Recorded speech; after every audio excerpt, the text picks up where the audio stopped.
Henry's, Henry's, you must know Henry's cat. You must have seen the movie, you must have read the book. He's a mellow yellow feline, so take a second look. He knows everything about nothing, and not too much about that. So if you know someone who knows what he knows, then you must know Henry's cat. Today was the day of the great bubblegum blowing contest. Henry's cat faced his opponent. A long-standing score was about to be settled. Chris Rabbit in the opposite corner looked confident. Mosey Mouse, the referee, made an announcement. Ladies and gentlemen, today is the big bubblegum blowing challenge match between, in the blue corner, Chris Rabbit, bubblegum blowing champion of the world. And the challenger in the yellow corner, Henry's cat. You have one piece of bubblegum each and 3 blows. I want good clean bubbles and no blows below the belt. Chris Rabbit and Henry's cat chewed very hard. Then they came out of their corners and blew.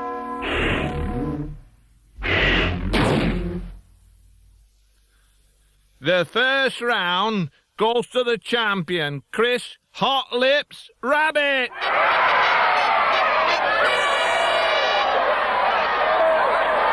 Henry's cat had lost the first round. He chewed his gum slowly and deliberately. He had a plan.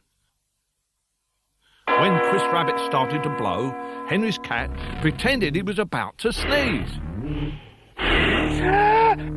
Of course, Chris Rabbit stopped blowing when he saw this. Henry's cat quickly blew a very big bubble indeed and took the second round. He cheated! He cheated! Cried Chris Rabbit. He pretended he was going to sneeze and put me off. There's no rules against sneezing. It's 1 round each, and this is the final and deciding round, said Mosey Mouse. Both contestants were chewing fast. Well, they blew, and they blew, and they blew. Their bubbles were enormous, but at that moment the wind also decided to blow. And they drifted up into the sky like 2 balloons and sailed away. Then, with 2 loud pops,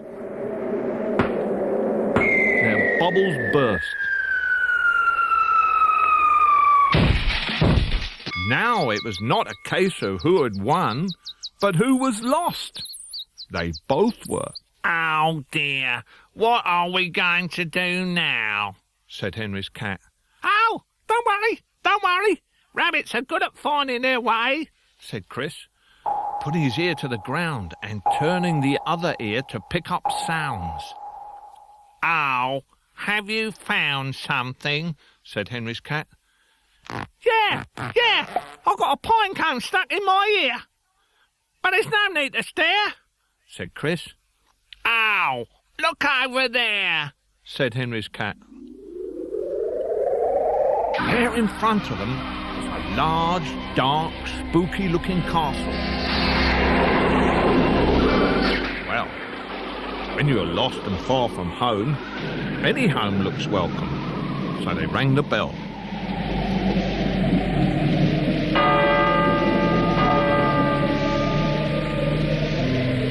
Ow, said Henry's cat.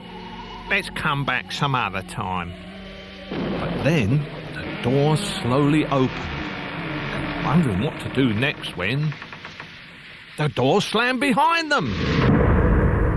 It was very creepy. They heard footsteps approaching. Ah, good evening, my friends. Welcome to my humble abode. It is not a good night for the travel, no? perhaps you will care to join me. I was just about to partake of dinner. Well, Henry's cat and Chris Rabbit couldn't agree more, especially when they saw all that food. But first, let me introduce myself. I am the Count Rambaba of Paranoia. It is sometimes lonely in this great castle, so please to be my guest for the night, huh? Oh, pleased to meet you, I'm sure. I'm Henry's cat, and this is my friend Chris Rabbit, the champion bubblegum blower of the world, and I am the runner-up.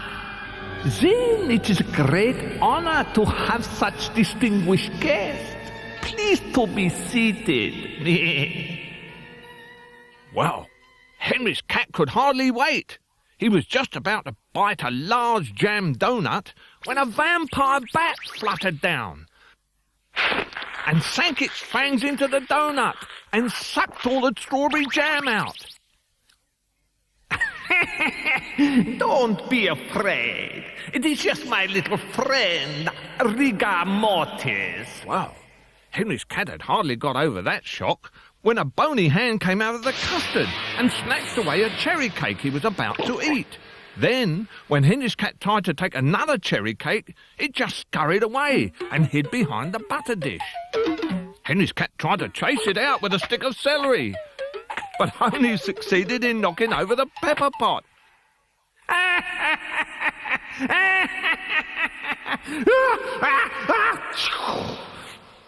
I think we have had enough amusement for one evening, my friends. Allow me to conduct you to your bedroom. The bed was a welcome sight, but the room was old and musty and hadn't been slept in for years. They hoped they would soon fall asleep. Oh, I know, said Henry's cat. Let's have a sleep race and see who drops off quickest. 1, 2, 3, go. But sleep was out of the question. They seemed to see lots of horrible faces floating around in the dark. Oh dear, said Henry's cat. I think this castle is haunted. What shall we do? Oh, I know, said Chris Rabbit. Let's hide under the sheets. But in the dark, Chris Rabbit fell out of bed and got all tangled up in the sheet.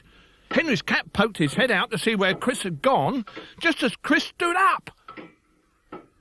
Ah! Well, Henry's cat made for the door. The wrong door, as it happened. Henry's cat rubbed his head. At least the ghost had gone, but his relief was short-lived. He found himself in a room full of strange machinery and Count Rambaba. Hello, my little yellow friend. You are up early for breakfast. May I be allowed to entertain you for a short while? Please be seated while I fix you a little drink, huh? Henry's cat was still dazed from his fall. He couldn't think straight. He sat down in the chair. As quick as a flash, the Count pressed a button, and Henry's cat was secured so that he couldn't move. Well, curiosity killed the cat, as they say. You will now see why I have the castle deep in the forest, away from the prying eyes. You have come just in time for the great experiment. But forgive me, I almost forgot. I offered you a little drink. There, my friend. Has that made you feel better? But Henry's cat felt far from better.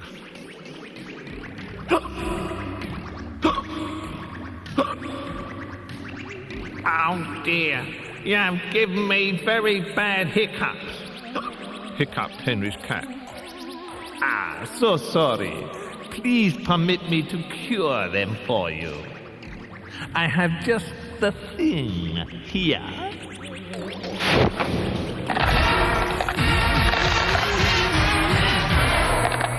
Well, Henry's cat got such a fright it immediately cured his hiccups.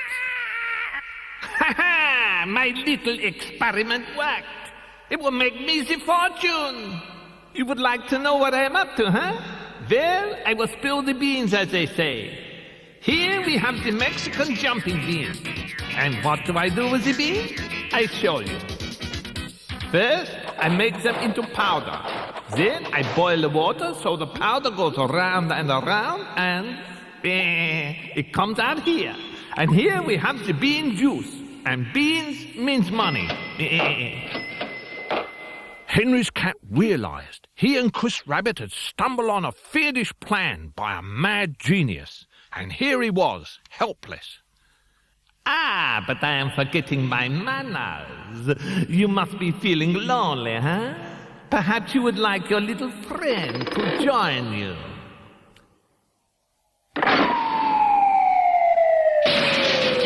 Here! What's going on? What's going on? Cried Chris Rabbit. Ha ha, my little furry friend. You are about to find out. Here is a little drink for you. Henry's cat saw what was about to happen and shouted, "Ow! Don't drink it, Chris! Don't drink it! If you do not drink it, I will have to do something unpleasant to your friend. And you would not like that, huh?" But Chris Rabbit was not called Hot Lips for nothing. He had been chewing some bubble gum to keep his nerves steady. He quickly blew a very large bubble. Count Rhubarber gaped with amazement. The bubble burst and knocked the drink back into his open mouth. He was getting a taste of his own medicine. Henry's cat saw his opportunity and shot his chair over to Chris Rabbit, who quickly released him. But Count Rhubarber, who couldn't see where he was going, accidentally knocked the lever that switched on the monster machine. The monster sat up. It was not in a very good mood. It had been programmed to frighten people with hiccups. So when it saw Count Rhubarber with hiccups, it knew what it had to do. The monster shook the Count so hard, his keys fell out. Henry's cat snatched them and released Chris Rabbit. Of course, the monster soon frightened the hiccups out of Count Rhubarber and put him in the rubbish bin.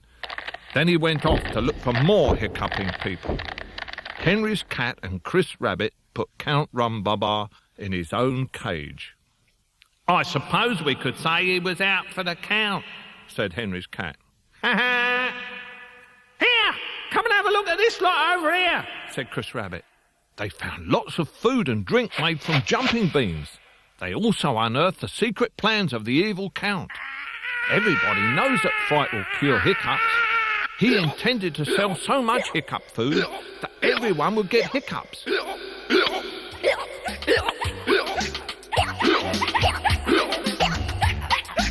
No one would be able to work or talk properly, and the world would soon come to a standstill.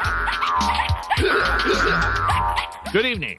Due to the outbreak of hiccups, the Prime Minister has called a national emergency. Count Rhubarber then planned to open a hiccup cure centre.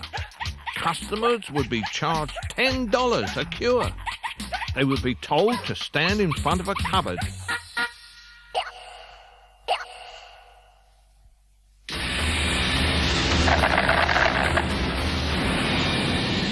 The patient would be cured of hiccups instantly, and Count Rhubarber would become rich and famous. However, his evil plan had been frustrated thanks to bravery and bubblegum. Henry's cat and Chris Rabbit were both given chocolate medals, which they could eat there or take away. And they were seen on TV blowing bubble gum in different shapes and colours.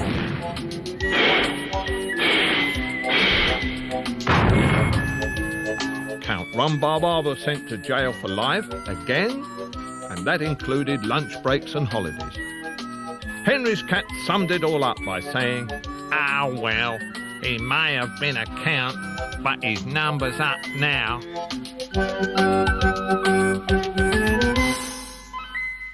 Henry, Henry, you must know Henry's cat. You must have seen the movie. You You must have read the book. He's a mellow yellow feline, so take a second look. He knows everything about nothing, and not too much about that. So if you know someone who knows what he knows, then you must know Henry's cat. Then you must know Henry's cat.